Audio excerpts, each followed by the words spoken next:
स्वागत है एक और वीडियो में। आज के टेरिफाइंग स्टोरीज में हम सुनेंगे एक सच्ची घटना जो सालों पहले दार्जिलिंग के एक व्यक्ति के साथ हुई थी। ये उस व्यक्ति की असली कहानी है। तो तैयार हो जाइए डरने के लिए। चलो शुरू करें। दुख एक अजीब चीज है। यह दिमाग को कंफ्यूज करता है, रियलिटी को अस्पष्ट बनाता है और कभी-कभी कुछ ऐसे दरवाजे खोलता है जो समझ के बाहर है। मुझे लगा था मां के फ्यूनरल का दिन ऑलरेडी बहुत भारी होगा, लेकिन बिन्सा आंटी के जो अजीब घटनाएं हुए वो मुझे आज तक हॉन्ट करते हैं। मेरी मां मेरी ताकत थी 43 साल तक। 88 के उम्र में उनका कमजोर बदन उस बीमारी के सामने हार गया जो पिछले कुछ सालों से उन्हें पकड़ के बैठा था। एक्सपेक्टेड था। फिर भी दुख मुझे एक ट्रेन की तरह लगा। वो मेरी सब कुछ थी, मेरी टीचर, मेरी दोस्त, मेरी परिवार। उन्हें धीरे धीरे मरना होते देखना बहुत दर्द करता था। फ्यूनरल के दिन मेरे को कुछ समझ नहीं आ रहा था, बस गतियों फॉलो कर रहा था। कमरे जो मां के बॉडी के साथ भर गया था वो परिचित चेहरे से भरा हुआ था। दोस्तों और परिवार जो कंडोलेंसेस दे रहे थे। उनमें बिन्सा आंटी भी थी, मां की बेस्ट फ्रेंड। वो तो हमारे फैमिली जैसी ही थी। मैंने उन्हें ताबूत के पास खड़े देखा। उनका चेहरा एक्सप्रेशनलेस था और उनकी आंखें सिर्फ मां पर फिक्स थी। ना उन्होंने किसी को देखा, ना किसी अभिवादन का जवाब दिया।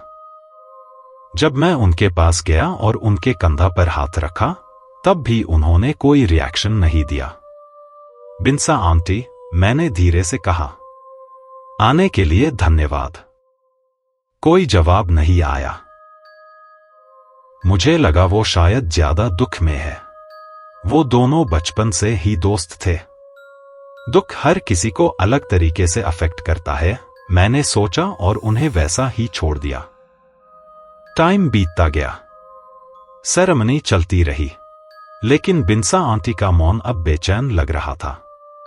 जब वो फाइनली गई तो वो अचानक था। कोई शब्द नहीं, बस सीधा सीढ़ियां की तरफ चली गई। मैं उन्हें देख रहा था, उनके कमजोर ढांचा को धीरे धीरे हिलते हुए। संबंधित होके मैंने उनका हाथ पकड़ा और कहा, मुझे अपनी मदद करने दे बिन्सा आंटी। उन्होंने कुछ बोला नहीं, लेकिन मेरा हाथ एक्सेप्ट कर लिया।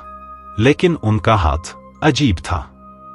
एक बुढ़िया के नाजुक हाथ जैसा नहीं, बल्कि एक मुलायम खिलौना के छाल जैसा सॉफ्ट।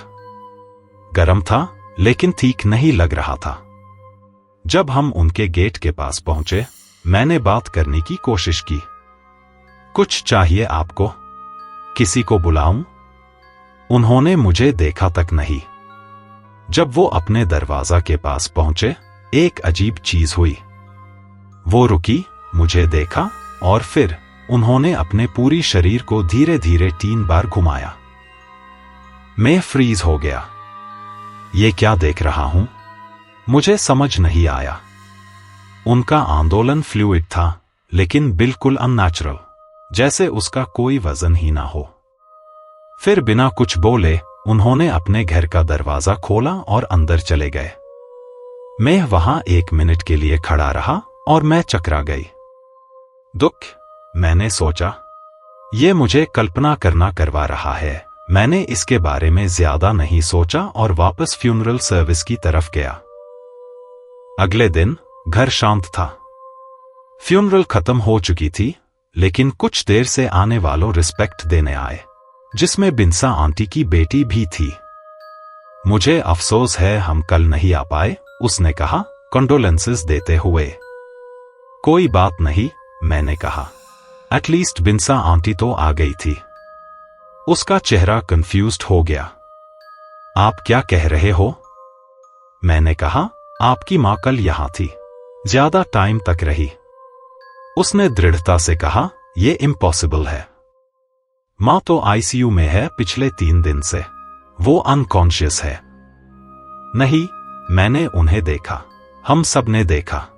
वो ताबूत के पास खड़ी थी। मैंने उन्हें उनके घर तक छोड़ के आया। उसका चेहरा हार्ड हो गया और उसकी आवाज कांप रही थी। जोवी, मेरी मां हॉस्पिटल से नहीं निकली। वो यहां नहीं आ सकती थी। लोग जो बिन्सा आंटी को फ्यूनरल पे देख चुके थे, उन्होंने कंफर्म किया, लेकिन उसकी बेटी एडमंत रही। मुझे वो सब याद आने लगा। उनका साइलेंस, उनका अजीब हाथ, और सबसे ज्यादा हॉन्टिंग, उनका धीरे घूमना अपने घर के अंदर जाने से पहले। मुझे एक अजीब सा फील हुआ। अगर बिन्सा आंटी आईसीयू में थी, तो फिर जो मां के फ्यूनरल पे आई थी, वो कौन था? उस रात मुझे नींद नहीं आई। वो छवि मेरी आंखों के सामने बार बार आ रही थी।